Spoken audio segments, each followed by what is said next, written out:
자, 오늘부터 전국 3,500여 곳 투표소에서 사전투표가 지금 진행 중입니다. 사전투표 첫날인 오늘 모습 지금부터 좀 살펴볼 텐데요. 서울 내곡동에 사전투표소 마련돼 있거든요. 이곳에 나가 있는 취재 기자 지금부터 연결해 보겠습니다. 자, 김태희 기자. 자, 사전투표 지금도 많은 분들이 하고 계십니까? 전해주시죠.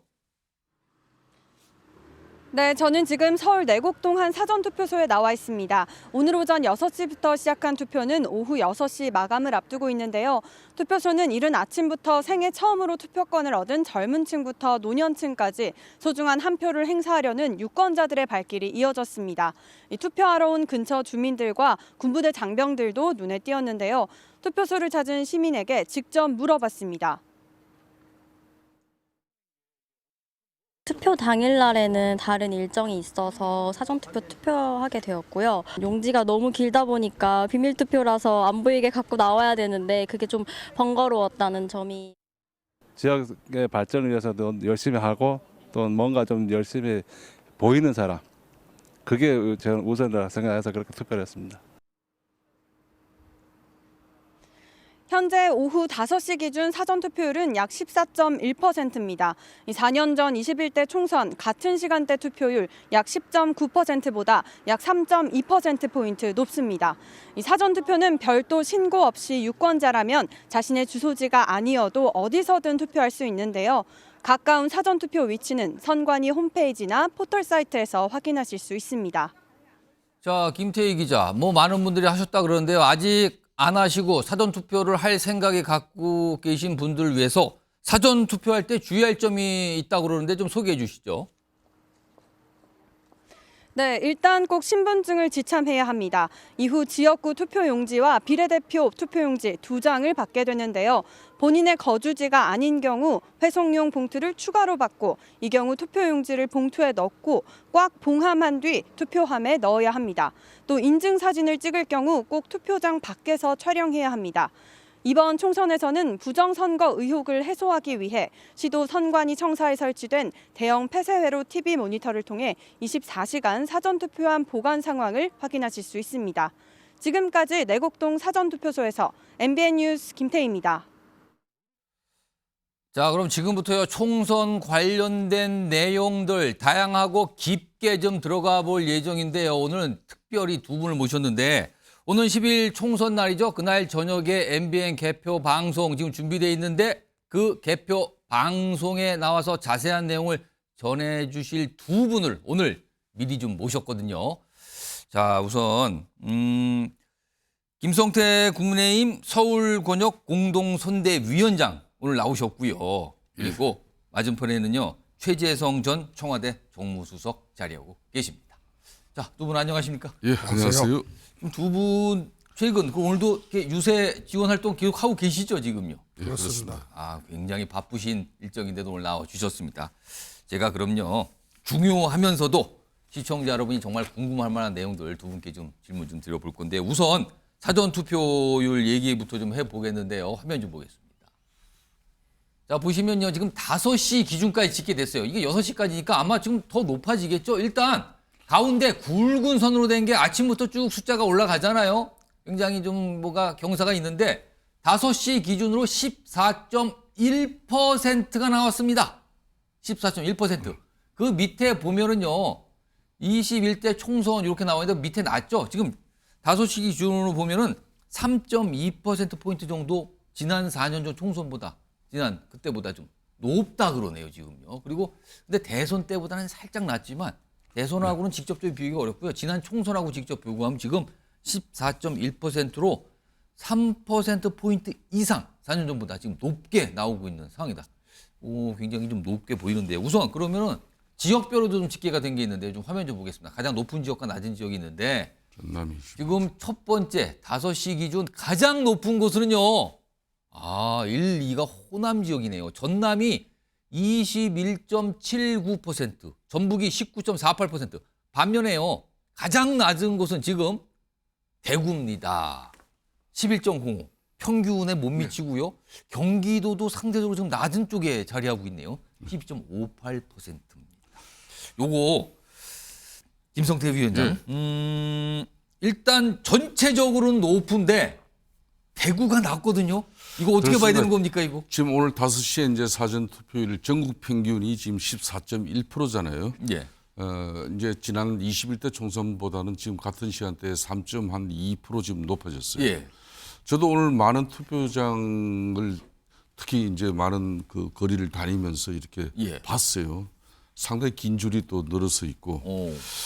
이 투표율은 특히 수도권 같은 경우는 서울은 전국 평균에서 이제 0.1%더 높아 14.2예요. 서울은 높은데. 이제 호남권이 대체로 더 높고 예. 이제 전남 전북이 지금 기록을 세우고 예. 있고 있죠. 상대적으로 이제 대구 경북이 또 투표율이 낮아요. 강원도는 또 높고요. 그래서 서울, 경기, 인천, 수도권은 대체로 뭐 전국 평균 14.1%에 조금 그보다 낮은 수준이에요. 지금 이제 이 상황을 볼 때 아무래도 사전 투표는 이틀간 실시하잖아요. 예.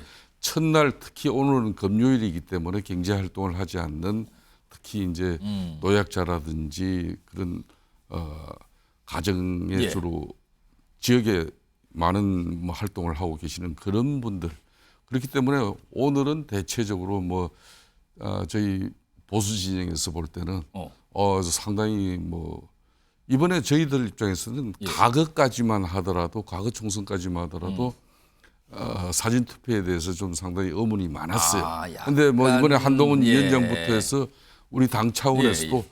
적극적인 사전 투표를 독려했습니다. 그런데 지금 사실은 국민의힘의 텃밭인 대구가 낮거든요. 가장 낮죠. 지금 현재는.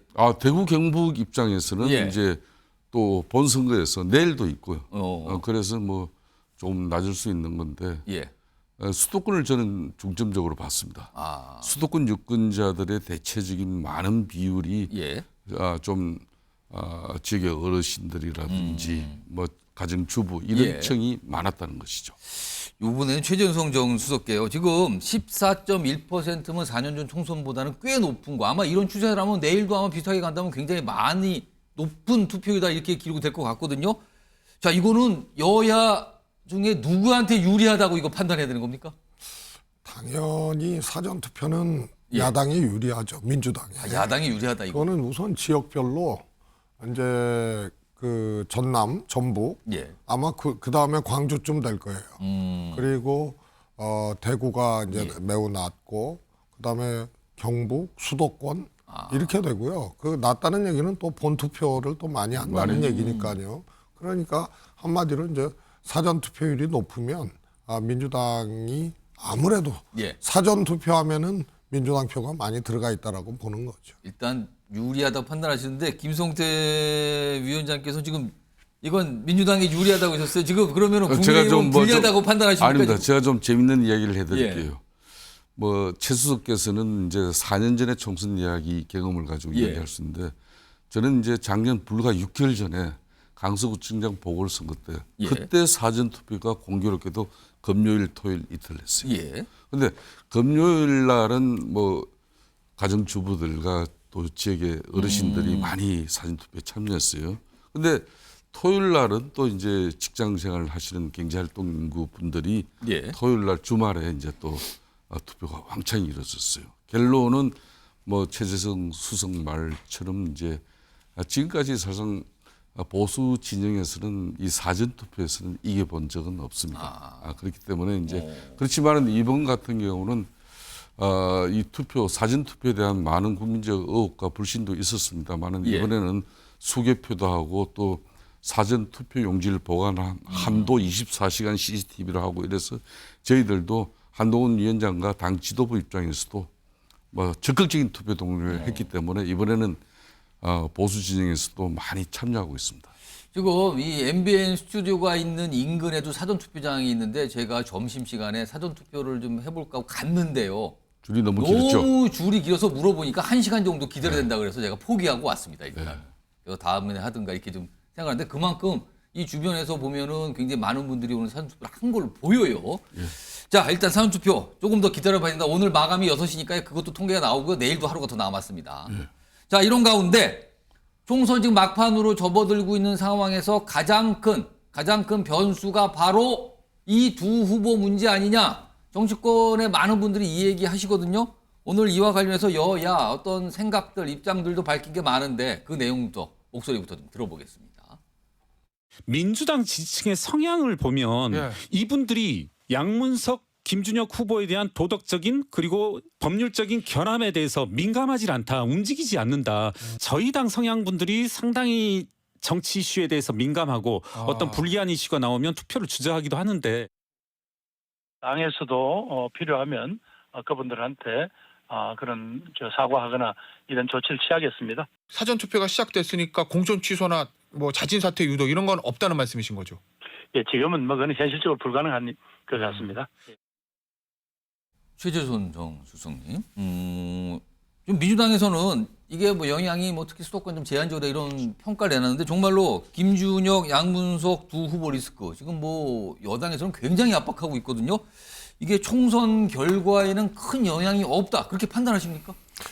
저는 영향이 있을 뻔했어요. 있을 뻔했다. 예. 오.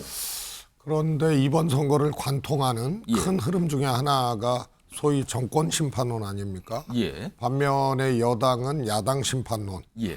근데 심판론도 총천연색이에요. 한 가지가 아니고 뭐 운동권 심판론 뭐 또 종북은 심판까지는 안 썼지만 최근에는 뭐 종북 2조 심판 이런 표현도 나왔습니다. 예. 그래서 저는 뭐 상대당이지만 전략적으로 그거는 간결하지 못하다 이런 생각인데요. 아무튼 심판론이 관통하고 있는 선거인데 예.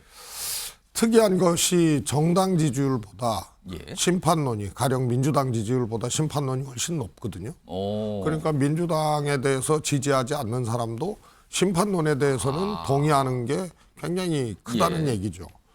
이게 관통하고 있는데 양문석 후보 소위 말해서 대출 문제나 등등이 터졌어요. 예. 그냥 놔두면 돼요. 비판만 하면 되는데 금감원장이 개입을 해요. 아. 그런데 이게 금감원 소관도 아니잖아요. 행안부 소관이거든요. 새마을금고는. 예. 그런데 금감원이 그러니까 바로 검사나 뭐 하여튼 뭐 조사나 이게 아니고 새마을금고에 제안을 해요. 예. 그리고 이복형 금감원장도 우리 금감원 소관은 아니지만 그러면서 제안 형식을 떼어서 이거를 5일 안에 이거를 밝히겠다라고 얘기를 해요.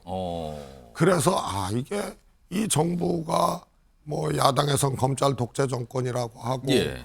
야당에 대해서는 아주 매몰차게 하고 엄청난 수사를 하고 하는데 예. 김건희 여사 문제나 뭐 최상병 등등등 문제에 대해서는 소위 말해서 공정과 정의의 잣대가 멸실돼 버린 거거든요. 그래서 오만하다 안 되겠다 해서 정권 심판론에 동의하는 국민이 많은 것이 현실인데 예. 지금 양문석 문제를 가지고 금감원장이 저렇게 하는 것을 보고 이게 오버랩되는 거예요. 그래서 내가 보기엔 저거는 굉장한 실책을 한 거다 오히려. 그래서 예. 이게 좀 희석시키는 게 있고 예. 그다음에 김준혁 그 후보 거기는 과거의 발언 제가 보기엔 잘못됐어요. 예. 뭐 사실에 입각한 것도 있지만 표현 자체가 공직자로서 적절치 않은 표현들을 과거에 했어요. 예. 문제가 있어요. 그렇습니다. 근데 해필이면 그 지역에 그러니까 수원 정 유권자들도 지금 굉장히 걱정과 근심과 이 선택을 하는데 여러 가지 장애가 발생한 것이 과거에 그런 발언 문제가 있는데 현재 상대 후보가 누구냐면 이수정 교수인데 예. 이수정 후보입니다. 대파가 한 뿌리에 875원이라고. 그래갖고 나는 수원정 유권자들이 예. 정말 참 힘든 예. 선택이 힘든 그런 경우에 처한 것이다. 그래서 과거의 발언과 현재의 발언의 싸움이 돼버린 거예요. 저기. 지금 이 최재성 전 수석께서 양문석 후보 특히 그리고 김준혁 후보, 뭐 양문석 후보와 관련해서 금감원이 뭐 참 굉장히 빠르게 움직이고 중간 조사 결과도 이제 발표해서 나온 상황이긴 한데 일단 그와 관련해서도 공방처럼 비춰지고 있는데 그 목소리부터 좀 확인해 보죠. 금융감독원이 자기 관할도 아닌 개별 금고 검사를 이렇게 빨리 신속하게 한 사례가 언제 있었습니까? 노태우 정권 때부터 36년 동안 선거를 지켜봤지만 이렇게 노골적이고 뻔뻔하게 관권 선거를 기도하는 정부는 없었습니다. 사기꾼을 잡아낸 게 문제입니까? 사기꾼이 문제입니까? 저 사람들은 사기꾼을 비호하고 있습니다. 사기꾼을 적발한 것을 욕하고 있습니다. 저는 오히려 이해찬 씨에게 묻고 싶습니다. 36년 동안 그렇게 정치해 왔습니까? 그렇게 적반하장식으로 걸려도 욕하면서 정치해 왔습니까?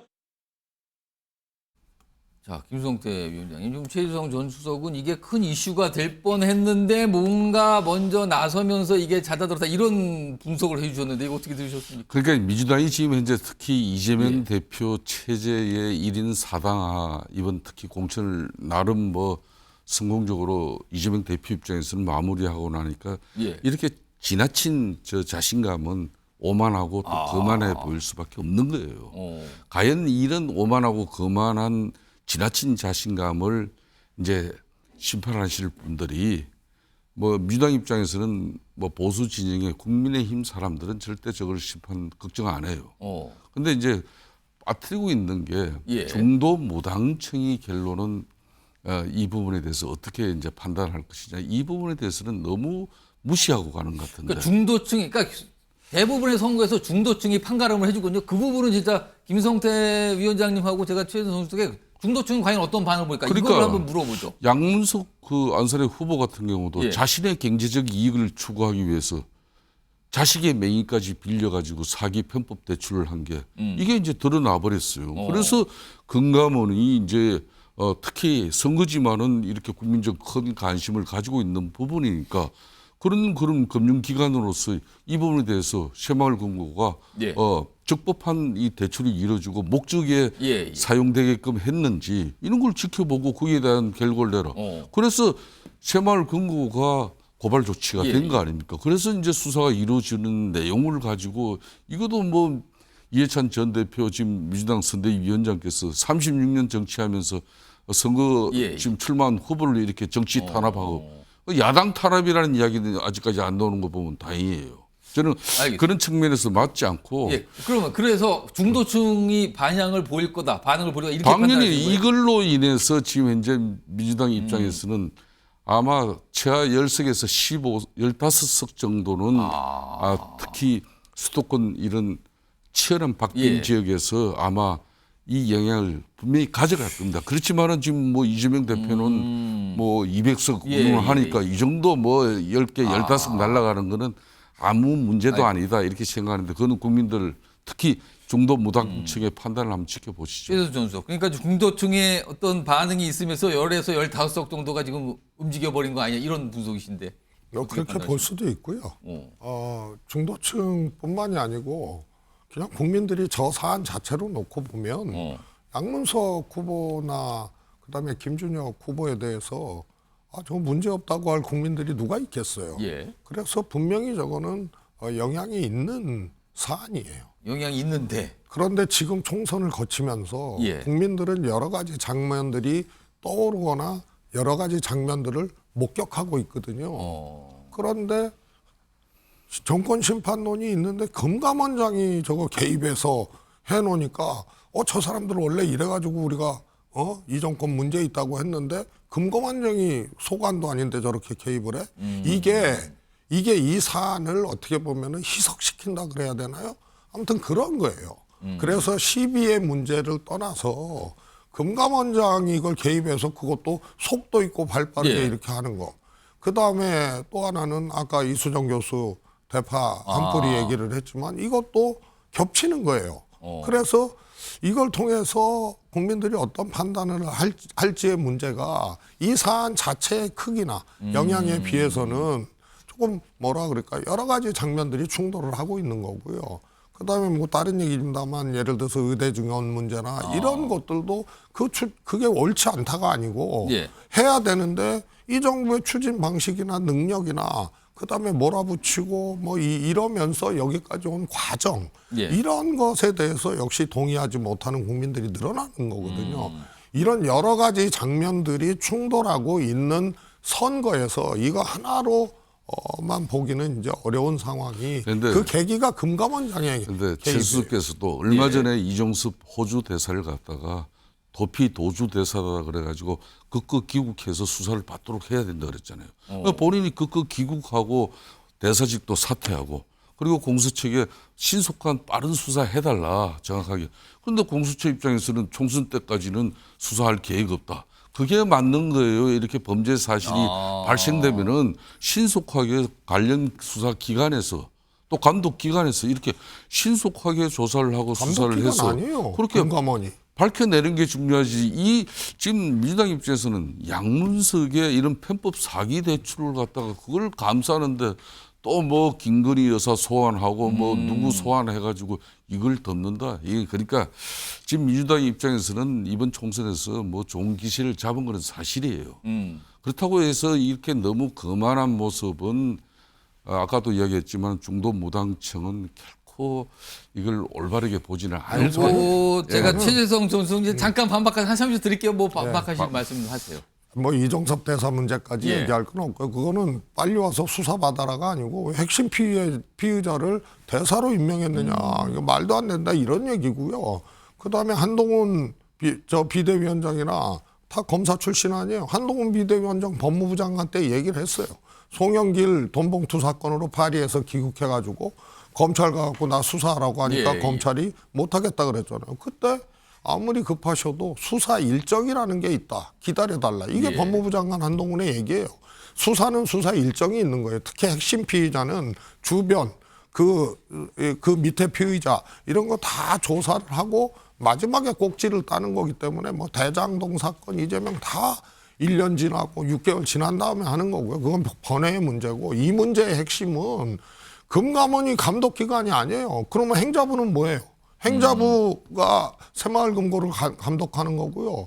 이복현 원장이 얘기한 뭐 그동안 불법 대출 사례 600건, 700건 잡았다는 거는 금감원이 예. 감독권이 있는 알겠습니다. 걸 얘기를 하는 거예요. 요거 김성태 위원장. 제가 잠깐만요.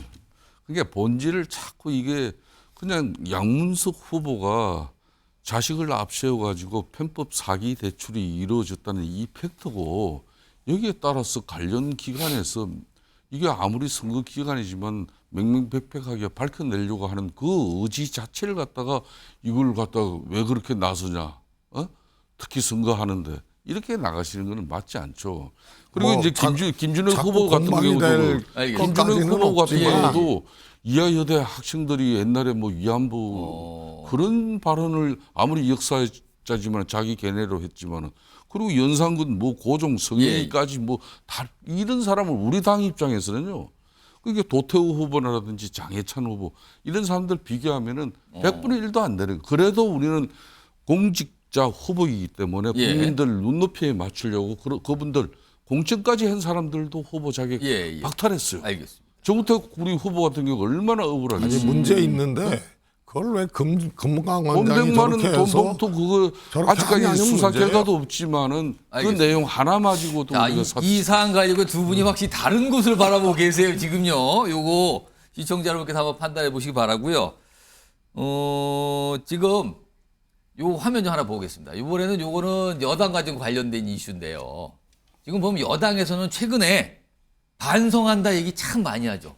지도부도 그렇고요. 여야 지금 출마 후보들도 반성하겠다는 얘기 많이 합니다. 동시에 기회를 달라고도 얘기합니다. 한동훈 비대위원장도 노력할 테니 기회 달라. 인요한 국민의미래 선대위원장도 의석을 많이 주라. 한 번만 기회 달라. 이 얘기를 꺼내거든요. 요거는 김성태 위원장님께 일단 반성한다 그러는데 뭘 반성한다는 겁니까 지금? 국민의힘은 집권당입니다. 국정 운영에 무한한 책임을 져야 되는 그런 정당이기 때문에 윤석열 대통령 국정 이념에 대한 무한 책임을 같이 져야 되는 거죠. 그러니까 공동 운명체입니다. 그런 측면에서 이제 윤석열 대통령은 역대 대통령 중에 이렇게 총선을 앞두고 두 가지를 지금 현재 너무 아주 원칙적인 입장만 견주하는 게 있어요. 한 가지는 민주당 같은 경우는 과거에도 이런 총선 앞두고 이런 거면은 국민 생활 경제 뭐 민생 보호다 그래가지고 막 돈 나눠주는 그런 뭐 지원금 얘기하시는 것 같은데요. 포퓰리즘 지원금으로서 이렇게 가져갔어요. 그렇지만은 되려 작년 9월달에 윤석열 정부는 국가 재정 안정화 대책을 가지고 건정 재정, 긴축 재정으로 되려 아주 정직한 선거를 하고 있어요. 그런 측면에서 국민의힘 상당히 힘들죠. 두 번째는 의대 정원 문제 같은 경우도 이거 37년 동안 국가적인 복구가 한마디로 수건이에요. 그러니까 민주당 입장에서도 지난번 450명 정원 문제 가지고 결국 손들어 버리고 스톱했잖아요. 그러면 저희들 입장에서도 총선을 앞두고는 이걸 오래 끌고 가는 부분에 대해서는 분명히 안 좋습니다. 그렇지만은 언젠가는 이 부분은 국가 안보다 하면은 국민들 건강권처럼 중요한 게 없으니까. 김성태 의원님, 그러면은 지금 말씀하시는 거는 잘했다고 말씀하시는 것 같은데. 예. 아닙니다. 이런 것 예. 때문에 저희들이 상당히 어려운 선거를 치르거든요. 예. 그런데 이제 벌써 민주당 입장에서는 뭐 우호 정당인 조국 혁신당의 비례 1번 박은정 예, 후보가 벌써 1호 법안을 윤석열 대통령 탄핵 법안 예. 발의하겠다는 거 아닙니까? 그래서 저희들 입장에서는 많은 의석 달라는 것도 아닙니다.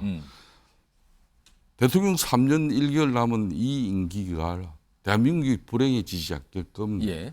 국정 운영을 안정적으로만, 최소한의 안정적으로만 운영할 수 있는 그런 의석만 좀 달라. 약간 뭔가 그게 이제 일할 유지할 기회를. 만한 의석만이라도 달라. 그래서 저희들이 그겁니까? 뭐 과도한 뭐 일당이 되겠다. 뭐 그리고 가반 의석을 달라 이런 요구도 하지 않습니다. 예.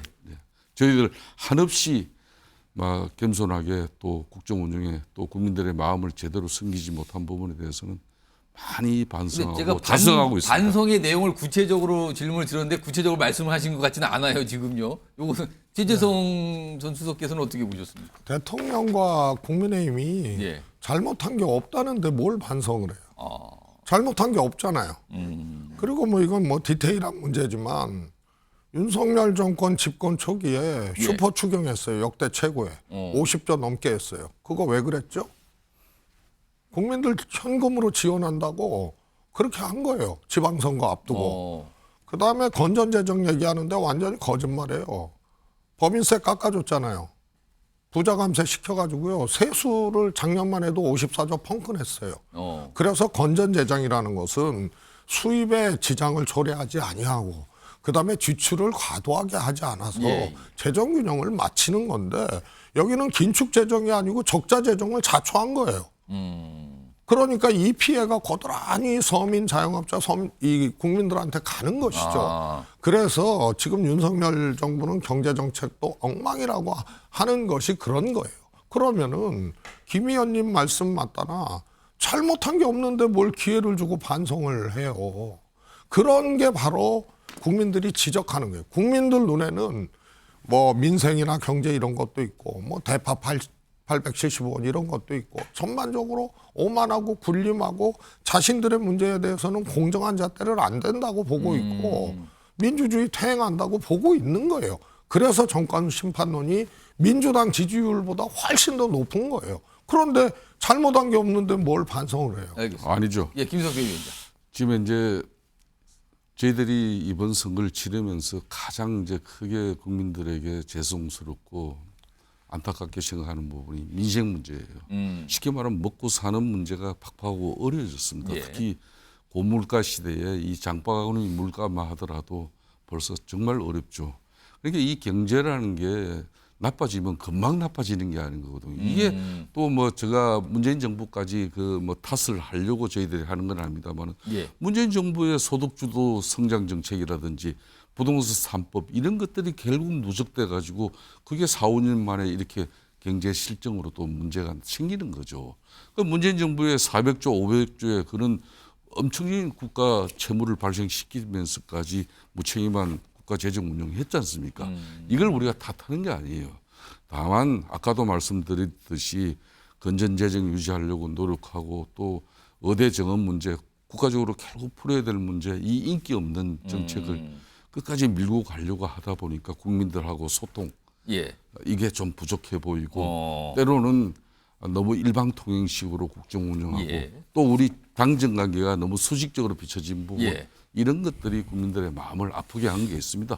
이런 부분에 대해서는 저희들이 많이 자성하고 있습니다. 지금 다음 준비된 하나 목소리가 있는데요. 사실 여야의 대표, 비대위원장과 당 대표가 등장하는데 그동안 수위가 점점 올라갔어요. 발언의 수위가. 내용은 차치하더라도 그 표현이 굉장히 거칠었었거든요. 그 목소리 좀 한번 모아봤습니다. 두 분도 한번 들어보시기 바랍니다. 정치를 내가 찾는 사람이 문제인 거지. 사람은 웬만해서는 바뀌지 않습니다. 김준혁과 이재명의 쓰레기 같은 말들. 이재명 대표는 일베 출신입니다. 제가 저에 대해서 얘기했죠. 자, 까보라고 하십시오. 덤비라고 하십시오. 너 몽둥이로 뒤통수 때려서 대가리 깨진 거 봤지? 골뱅이로 맞은 사건은 과학 수사를 하고 난리 똥짝을 치. 나경원 후보는 별명도 있는데 나배. 여전히 지지하시는 분 많을 겁니다. 윤석열 정권을 숭배하십니까? 최재성 전 수석 뭐 이거 대단한 발언들이 나왔어요. 표현들이요. 사실은 그 지적도 많이 받았거든요. 이거 좀 어떻게 들으셨습니까? 우선은 뭐 여당 야당 이 구분이 있어요. 여당은 뭐예요? 지금 국민의힘 정권 아니에요. 예. 그래서 공세적이지가 않아요. 늘 방어적인 거예요. 예. 그래서 심판론, 종북, 사회주의 이런 거 꺼내는 순간 이긴 적이 없어요. 그래서 대통령도 방어적인 자리예요. 예. 늘 조정하고. 뭐. 그런데 한동훈 비대위원장도 그렇고 대통령도 그렇고 너무 공격적이에요. 정말 칼제비처럼, 예. 검사처럼. 그래서 기회를 달라. 나도 책임을 보완하겠다. 오. 반성한다. 국민 여러분 섬기고 싶다. 이 얘기가 안 어울려요.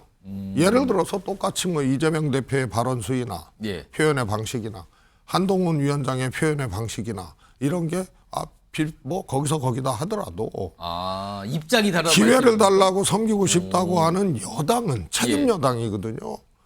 그래서 한동훈 위원장하고 섬기겠다 기회 달라 이거하고 안 어울려요. 그래서 진짜 반성한다 머리 조아리고 이렇게 하려면 한동훈 위원장의 어법이나 이게 달라져야 되는데 비대위원장 되고 지금까지 한결같이 공격적이었고요. 특히 최근에 이제 이념의 문제 끄집어내고 정치 외면하면 후진 놈들이 한다 이러고 이러니까 자신의 모습에 대해서 스스로 비춰보지 못하는 거를 국민들이 보는 거예요. 그래서 저는 뭐 야당 뭐 이재명 대표 예. 뭐 편들고 뭐 이런 게 아니고 여야가 포지션이 달라요. 태도와 자세가 달라야 돼요. 그런데 한동훈 비대위원장은 너무 공격적으로 그동안 일관했기 때문에 지금 반성론, 기회 달라 이런 것들이 안 통하는 거예요. 제가 그러면은 이재명 대표의 발언을 보고 사실 정치권에서는 조금 조마조마한 거 아니냐 이런 반응도 있는데 그건 어떻게 좀 보세요? 저는 이제 남은 것은 예. 대표 리스크다, 리더 리스크라고 일주일 전부터 그랬어요. 남은 거는 대표들 예, 리더들 대통령 리스크. 포함해서 리더 리스크다. 예. 지금 리더 리스크가 있는 건데요. 이재명 대표는 어떻게 보면은 발언, 표현 예. 뭐 이런 것의 문제라면 한동훈 대표는 조금 더 근본적이에요. 저는 제일 중대하게 보는 게 지난번에 내가 무슨 책임이 있습니까? 내가 사라지길 원하십니까? 근데 그 다음날 내 책임이다 이랬단 말이에요. 예. 그러면 이걸 보면서 국민들이 우리 보통 국민들 아닙니까? 이게 뭔가 유난 갈등을 넘어서는 뭐가 있다. 총선 후에도 이거 불안하다. 예. 이런 것을 느끼는 바라니 내가 무슨 책임이 있습니까? 이거예요.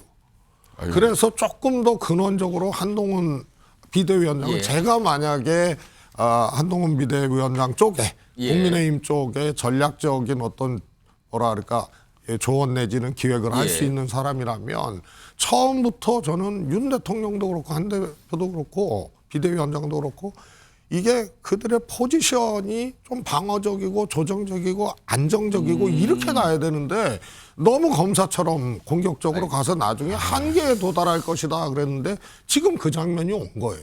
자, 김성태 위원장은 여야 대표들, 비대위원장과 당대표의 좀 거친 표현과 수위 높은 발언.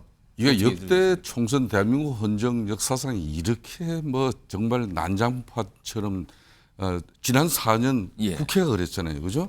그 연장선상에서 이번 총선도 정확하게 그렇게 가버렸는데 대한민국 정치의 막말 대통령, 막말 공화국이기 때문에 대통령은 누가 뭐라 해도 이재명 대표예요.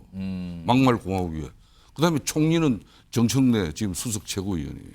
그러니까 이 보수는 보통 품격으로 정책으로 능력으로 이야기를 하는데 예. 워낙 상대가 뭐 몽둥이 들고 대가리 뭐 발상을 낸다 그러고 뭐 나경원 이런 아무리 공격하는 거는 좋은데 나베가 뭡니까? 그 나경원 아베 합성어거든요. 그런데 그 나베란 일본 말은 냄비란 뜻이에요. 냄비는 네, 또 다른 뜻도 있습니다. 안 좋잖아요. 다 알잖아요. 그거 이재명 그렇게. 대표님 무슨 뜻인 줄 알아요.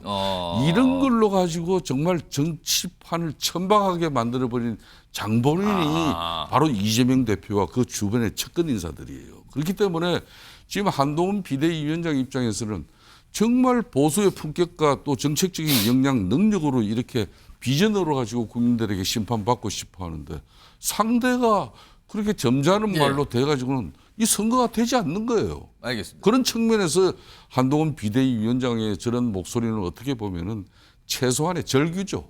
그 절규 정도를 가지고 또 이제 최재성 수석은 집권당은 점잖아야 된다. 그러려면 야당이 좀 168석의 절대 의석을 가지고 우호정당 180 가지고 여소야대 2년을 윤석열 정부가 했잖아요. 예, 최윤수 선수. 그러면 이제 좀 점잖게 하세요. 돌이켜보건데 예. 한동훈 비대위원장이 되는 순간 이재명 대표하고 1대1 대립각을 만들고자 했어요. 토론회도 요구했고 이재명 대표 응하지 않았어요. 예. 왜냐하면 윤석열 대통령이 야당 대표 인정 안 하고 영수회담 안 했고 이런 거거든요. 그래서 한동훈 대표는 취임 초부터 공격적이었어요. 그거를 망각하면 안 돼요. 저는 그걸 딱 보는 순간 저 포지셔닝을 잘못하고 있다. 이런 걸 느꼈다는 거고요. 그게 지금의 소위 말해서 반성론, 참회론 이런 것의 한계로 작동하고 있다는 것을 객관적으로 제가 이렇게 좀 평가를 하는 겁니다. 막말하고 공격력 이거는 이제 야당 입장에서 거대 입법 권력을 가지고 말도 안 되는 그런 입법 남용하고 그 엄청난 정치 행위를 했을 때 거기에 방어하는 입장에서의 좀 적극적인 방어를 하고 주장을 한 부분을 가지고 공격적이라고 그러는데 한동훈 위원장이 언제 법무부 장관 할 때 막말했습니까? 알겠습니다. 그건 아니거든요. 자, 오늘 두 분 몇 가지 주제를 가지고 토론을 좀 벌여봤는데요. 뭐 굉장히 좀 치열하게 해주셨어요. 그리고 총선 당일 저녁에도 이 두 분과 함께 지금 개표 방송이 예정돼 있습니다. 그때 다시 한번 보시면 좋겠고요. 가장 빠른 현장 중계, 정확한 분석으로 총선 개표 방송을 준비했습니다. 개표 방송은 역시 MBN